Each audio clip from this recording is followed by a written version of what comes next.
नमस्कार, सी न्यूजमध्ये आपलं सहर्ष स्वागत. पाहुयात आजच्या ठळक घडामोडी.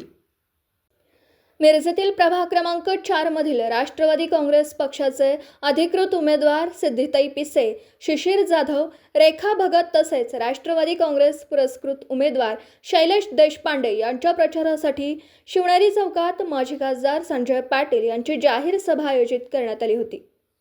यावेळी संजय पाटील यांनी आवटी कुटुंबावर जोरदार टीका करत योग्य आणि विकासाभिमुख उमेदवारांना निवडून देण्याचं आवाहन केलं.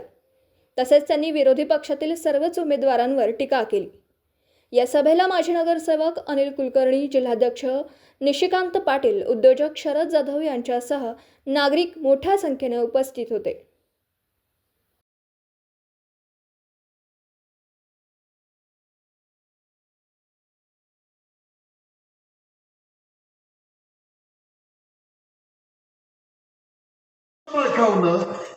मला वाटतं भिडेंच्या नावावर शेलदादा मुकबधीर शाळा आहे. आज त्या प्रॉपर्टीची किंमत शरददादा माझ्या माहितीप्रमाणे किमान 100 कोटी होईल. ती संस्था टाकली, पटवर्धनांचं वाचनालय होतं महत्वाच्या ठिकाणी, ती संस्था टाकली.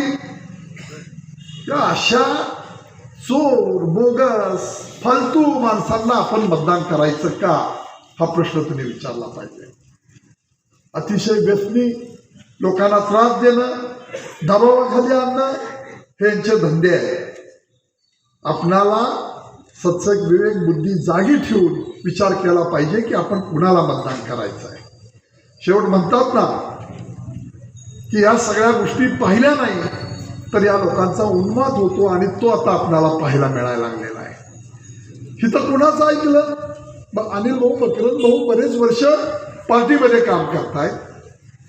त्यांनी काही नावं सांगितली, पण आमदारांनी त्यांची नावं बाजूला ठेवली आणि सांगितलं निवडून येणारी ही माणसं आहेत, माणसांच्या मताला पैसे देऊन विकत घेणारी ही माणसं, या लोकांना तुम्ही उमेदवारी देता. संजय पाटील खासदार झाला काय, नाही झाला काय, तुमच्या आशीर्वादानं मला दिलेली शक्ती आहे. त्यामुळे मी काय असा कुठल्या फळकूट दादाला आणि ह्याला संजय पाटील घाबरणारा माणूस नाही. आणि काही वेळेला बोट वाकडं केल्याशिवाय लोणी निघत नाही म्हणतात, तसं आता वाकडं निश्चित आपल्याला करावं लागणार आहे. ही माझी तुम्हाला कळकळीची विनंती आहे. तुम्ही सगळ्यांनी या 2 मुलांना निश्चितपणानं घरी बसवलं पाहिजे. 3 मध्ये तुम्हाला निकाल ऐकायला मिळेल की त्यांचा दारुण पराभव झालेला आपल्याला बघायला मिळेल. इथं 4 नंबरसाठी आपण काय करणार आहात त्याचा विचार केला पाहिजे. मी खासदार झालो नाही झालो म्हणून तुम्हाला त्यांच्या उलटं भाषण करा असं म्हणत नाही. काय वागणार मला कधीही विचारा, पण या सगळ्या गोष्टींचा विचार आपल्याला केला पाहिजे.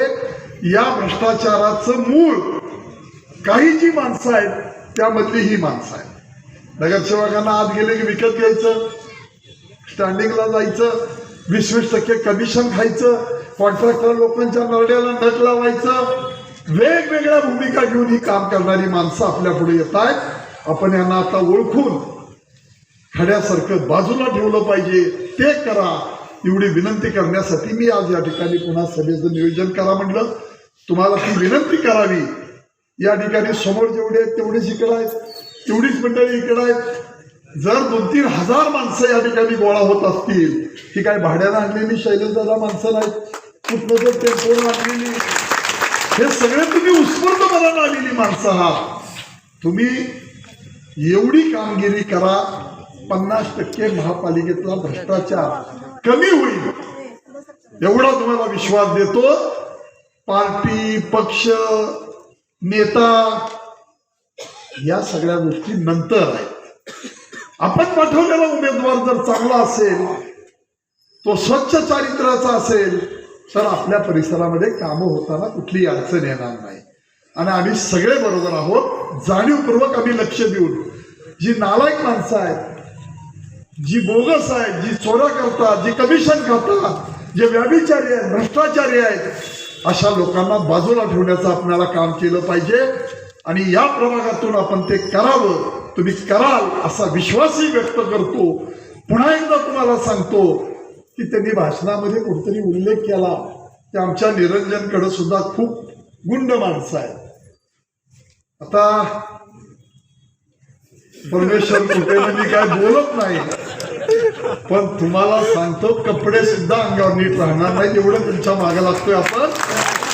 तुम्ही काळजी करू नका, पण सत्याला साथ द्या, न्याय करा एवढीच विनंती करतो आणि या ठिकाणी थांबतो. जय हिंद, जय महाराष्ट्र.